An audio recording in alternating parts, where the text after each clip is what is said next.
ഇപ്പോൾ പുഷ്യരാഗത്തെക്കുറിച്ചാണ് നമ്മൾ പറഞ്ഞത്. പുഷ്യരാഗ കല്ല് എങ്ങനെയാണ് ടെസ്റ്റ് ചെയ്യുന്നതെന്ന് കാണിച്ചു തരാം. ജെംസും ജമോളജിയും വളരെ എന്നും ഒരു അപ്കമിങ് ശാസ്ത്രമെന്ന് മാത്രമല്ല, ഈ യെല്ലോ സഫയർ നമുക്ക് അല്ലെങ്കിൽ മഞ്ഞ പുഷ്യരാഗം ആരാണ് ഉപയോഗിക്കേണ്ടത്? റാൻഡമായിട്ട് നമുക്ക് ഏത് കല്ലുകൾ ഇവിടെ കൊണ്ടുവന്നാൽ ഫ്രീ ആയിട്ട് ടെസ്റ്റ് ചെയ്ത് തരാം. പ്ലേസ് ഓഫ് ബർത്ത് വളരെ ഇമ്പോർട്ടൻ്റ് ആണ്. പ്ലേസ് ഓഫ് ബർത്ത് ഇമ്പോർട്ടൻ്റ് എന്ന് പറയുന്നത് ഇപ്പം UAE ഒരു കുട്ടി ജനിച്ചാൽ. രത്നശാസ്ത്രത്തിൻ്റെ പുതിയ എപ്പിസോഡിലേക്ക് ഏവർക്കും സ്വാഗതം. കൂടെയുള്ളത് ഉണ്ണികൃഷ്ണൻ ശിവാസ്. രത്നശാസ്ത്രത്തിലേക്ക് സ്വാഗതം സാർ. നമസ്കാരം. നമ്മൾ രത്നശാസ്ത്രത്തിൽ രത്നലോകത്തെ പല കാഴ്ചകളും കണ്ട്, വർണ്ണശബളമായിട്ടുള്ള കാഴ്ചകൾ കണ്ടിട്ടാണ് നമ്മൾ മുമ്പോട്ട് പോകുന്നത്. നമ്മൾ വ്യാഴത്തെക്കുറിച്ചും വ്യാഴത്തിൻ്റെ രത്നമായ യെല്ലോ സഫയറിനെ കുറിച്ചും പറഞ്ഞു. അതെങ്ങനെ തിരിച്ചറിയാം, അല്ലെങ്കിൽ എവിടെ നിന്നാണ് നമുക്ക് നല്ല യെല്ലോ സഫയർ കിട്ടുന്നതൊക്കെ പറഞ്ഞു. ഇപ്പം ഈ യെല്ലോ സഫയർ അല്ലെങ്കിൽ രത്നങ്ങൾ ഉപയോഗിക്കുന്ന ധാരാളം ആൾക്കാരുണ്ട്. വർഷങ്ങളായിട്ട് ഉപയോഗിക്കുന്ന ആൾക്കാരുണ്ട്, അല്ലെങ്കിൽ തലമുറകളായിട്ട് കൈമാറി വരുന്ന ആൾക്കാരുണ്ട്. പക്ഷേ ഇത് ഒരു വ്യക്തിക്ക് എങ്ങനെയാണ് ഞാൻ ഉപയോഗിക്കുന്ന ഏത് രത്നമാണ് നല്ല രത്നമാണോ എന്ന് തിരിച്ചറിയാൻ പറ്റുക, അല്ലെങ്കിൽ ഇത് എങ്ങനെയാണെന്ന് കണ്ടുപിടിക്കാൻ പറ്റുക?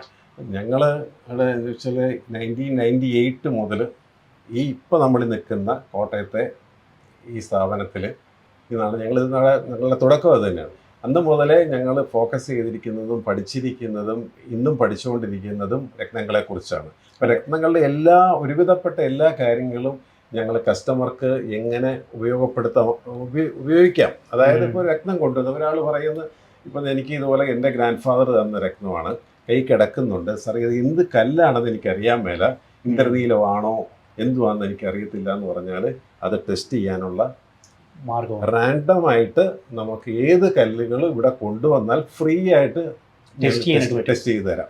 അപ്പോൾ അതിനകത്ത് ഇപ്പം നമുക്ക് ഈ ഒരു കല്ല് തന്നെ, ഇപ്പോൾ പുഷ്യരാഗത്തെക്കുറിച്ചാണ് നമ്മൾ പറഞ്ഞത്. പുഷ്യരാഗ കല്ല് എങ്ങനെയാണ് ടെസ്റ്റ് ചെയ്യുന്നതെന്ന് കാണിച്ചു തരാം. ഇപ്പോൾ പുഷ്യരാഗം നമ്മൾ ഗോൾഡിൽ കെട്ടിയതാണ്. സഫയർ വന്നില്ലേ, സഫയറിൽ വന്ന് നിൽക്കും. അതായത് ഇത് സഫയർ ഗ്രൂപ്പിൽപ്പെട്ട കല്ലാണ് എന്നർത്ഥം. അപ്പോൾ ഒരാളുടെ കയ്യിൽ രത്നമുണ്ടെങ്കിൽ ആൾക്ക് ആ രത്നമായിട്ട് ഇവിടെ വന്നാൽ നമുക്കത് റാൻഡമായിട്ട് ചെക്ക് ചെയ്യാനായിട്ട്. സഫയർ ഗ്രൂപ്പ് എന്ന് പറയുമ്പോൾ yellow sapphire, blue sapphire, pink sapphire, ഒരുപാട് കല്ലുകളുണ്ട്. നമ്മുടെ കിടക്കുന്ന മഞ്ഞയാണ്. അപ്പോൾ യെല്ലോ സഫയർ ആണെങ്കിൽ ആ സഫയറിലൂടെ വന്നാൽ യെല്ലോ സഫയർ എന്ന് നമുക്ക് മനസ്സിലാക്കാൻ സാധിക്കും. ഗ്ലാസിൽ നിന്ന് തുടങ്ങി സഫയറിൽ വന്ന് നിന്നപ്പോൾ സഫയർ ഗ്രൂപ്പ് ഓഫ് സ്റ്റോൺസിൽ പെടുന്ന കല്ലാണ്.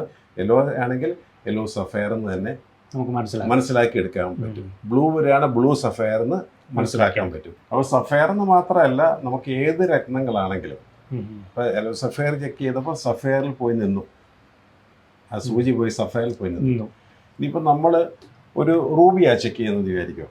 റൂബി ഇത് ക്രോസ് കുരിശിൽ പ്രതിനിധിക്കുന്ന ഒരു റൂബിയാണ്. അപ്പോൾ ഈ റൂബി ഒന്ന് ചെക്ക് ചെയ്ത് നോക്കാം. നമുക്ക് റൂബിയിൽ എന്താ ഇൻഡിക്കേറ്റ് ചെയ്യുന്നതെന്ന് നോക്കാം. കറക്റ്റ് റൂബിയിൽ വന്ന് നിന്നത്.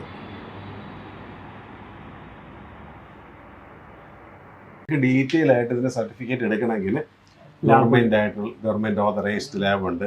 ഇപ്പോൾ മൈനിങ് ആൻഡ് ജിയോളജി ഡയറക്ടറേറ്റ് ഉണ്ട് ട്രിവാൻഡ്രത്ത്.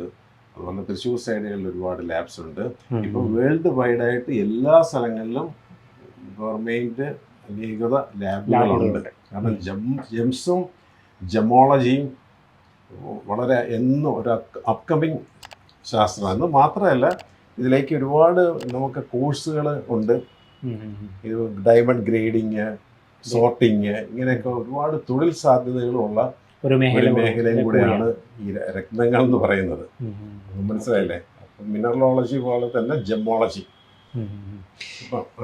കണ്ടുവരുന്നത്. നമുക്കിപ്പം ഈ യെല്ലോ സഫയർ നമ്മൾ ഇപ്പോൾ ഒരാളുടെ കയ്യിലുണ്ടെങ്കിൽ നമുക്ക് പറഞ്ഞു ഇങ്ങനെ നമുക്ക് ടെസ്റ്റ് ചെയ്യാം. ഡീറ്റെയിൽ ആയിട്ട് വേണമെങ്കിൽ നമുക്ക് ലാബുകളിൽ കൃത്യമായിട്ട് നമുക്ക് അപ്പം നമുക്ക് നല്ല രത്നങ്ങൾ, നാച്ചുറൽ ആയിട്ടുള്ള രത്നങ്ങൾ നമുക്ക് ലഭ്യമാണ്. പക്ഷേ ഇത് ആർക്കായിരിക്കും ഏറ്റവും സൂട്ടബിൾ ആകുക? ഈ യെല്ലോ സഫയർ നമുക്ക്, അല്ലെങ്കിൽ മഞ്ഞ പുഷ്യരാഗം ആരാണ് ഉപയോഗിക്കേണ്ടത്?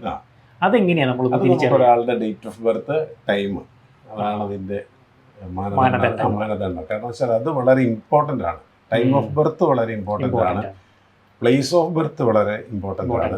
കാരണം പ്ലേസ് ഓഫ് ബർത്ത് ഇമ്പോർട്ടൻ്റ് എന്ന് പറയുന്നത്, ഇപ്പം UAE ഒരു കുട്ടി ജനിച്ചാൽ നമ്മൾ UAE തന്നെ നമ്മൾ അവിടുത്തെ ലോഞ്ചിറ്റ്യൂഡ് ലാറ്റിറ്റ്യൂഡുകൾ അതുപോലെ തന്നെ സൺറൈസ് സൺസെറ്റ് എല്ലാം ആസ്പദമാക്കിയിട്ട് ആ ചാർട്ട് വരുന്നത്. അത് നമ്മൾ കേരളത്തിലേക്കുള്ള 1.5 മണിക്കൂർ വ്യത്യാസം എന്ന് വെച്ചാൽ അതെങ്ങനെ നമ്മൾ മാനുവലി അങ്ങനെ ഒരുപാട് പണ്ട് ചെയ്തിട്ടുണ്ട്. പണ്ടത്തെ പലരുടെയും ചാർട്ടുകൾ ചെക്ക് ചെയ്താൽ നമുക്ക് അങ്ങനെ ഒരു വ്യത്യാസം കാണുന്നുണ്ട്. അത് ഫസ്റ്റ് ഹൗസ് മാറിപ്പോകും. അതാത് സ്ഥലത്ത് ഇപ്പോൾ അതിനുള്ള സോഫ്റ്റ്വെയർ ഉണ്ട്. അതാത് പ്ലേസ് ഇട്ട് കൊടുത്താൽ മാത്രമേ ആ കുട്ടി ജനിച്ചിരിക്കുന്നതിൻ്റെ കറക്റ്റ് ഫസ്റ്റ് ഹൗസ് എന്ന് പറയുന്ന ലഗ്നം കണ്ടുപിടിക്കണമെങ്കിൽ അല്ല അസെൻഡൻറ്റ് കണ്ടുപിടിക്കണമെങ്കിൽ നമുക്ക് time of birth and place of birth is very very important. അതിനെ ആസ്പദമാക്കിയിട്ടാണ് നമ്മൾ ഏത് രത്നമാണ് ധരിക്കുന്നത്. ഇപ്പോൾ പുഷ്യരാഗം രത്നം ധരിക്കണമെങ്കിൽ അത് നമ്മൾ ആ ചാർട്ടിൽ വ്യാഴത്തിൻ്റെ പൊസിഷൻ കൃത്യമായിട്ട് അനലൈസ് ചെയ്തതിന് ശേഷമാണ് നമ്മൾ പറയാം. എനിക്ക് തോന്നുന്നു ആ ഒരു വിവരങ്ങൾ നമ്മൾ അടുത്തൊരു എപ്പിസോഡിൽ നമുക്ക് ഉൾപ്പെടുത്താം. ഇപ്പം ഒരു ആൾക്ക് രത്നം തിരിച്ചറിയാം അല്ലെങ്കിൽ ഏതാണ് എൻ്റെ അനുയോജ്യമായ രത്നം കണ്ടുപിടിക്കാനും കയ്യിലിരിക്കുന്ന രത്നം ഇത് എന്തുവാണ്, ഏത് രത്നമാണ്, ഏത് മിനറൽ ഗ്രൂപ്പിൽ പെടുന്നതാണ്, അല്ലെങ്കിൽ കയ്യിലിരിക്കുന്ന ഒറിജിനൽ രത്നമാണോ അതോ ഡ്യൂപ്ലിക്കേറ്റ് രത്നങ്ങളാണോ എന്നൊക്കെ അറിയാനായിട്ട് നിങ്ങൾ ശിവാസിൽ വന്നാൽ നമ്മൾ ഫ്രീ ആയിട്ട് അത് ടെസ്റ്റ് ചെയ്ത് കൊടുക്കാം. അത് ഈ ഒരു സർവീസ് നമുക്ക് സർവീസിന്റെ ഭാഗമാണ്. ഞങ്ങൾ കൊടുക്കുന്ന എല്ലാ രത്നങ്ങളും മോതിരങ്ങളും ഒക്കെ നമുക്ക് അതിന്റെ ആഫ്റ്റർ സർവീസ് മെയിൻ്റനൻസ് ഉണ്ടല്ലോ, നമ്മൾ തന്നെ ചെയ്തു കൊടുക്കുന്നതാണ്. അപ്പോൾ അങ്ങനെയുള്ള കൂടുതൽ വിവരങ്ങൾക്ക് നമ്മുടെ ഷാർജയിലെയും അതുപോലെ തന്നെ കോട്ടയത്തെ ഷോറൂം നിങ്ങൾക്ക് കോൺടാക്ട് ചെയ്യാവുന്നതാണ്. കൂടുതൽ വിവരങ്ങൾക്കായിട്ട് നമുക്ക് അടുത്തൊരു എപ്പിസോഡിൽ കണ്ടുമുട്ടാം. നമസ്തേ.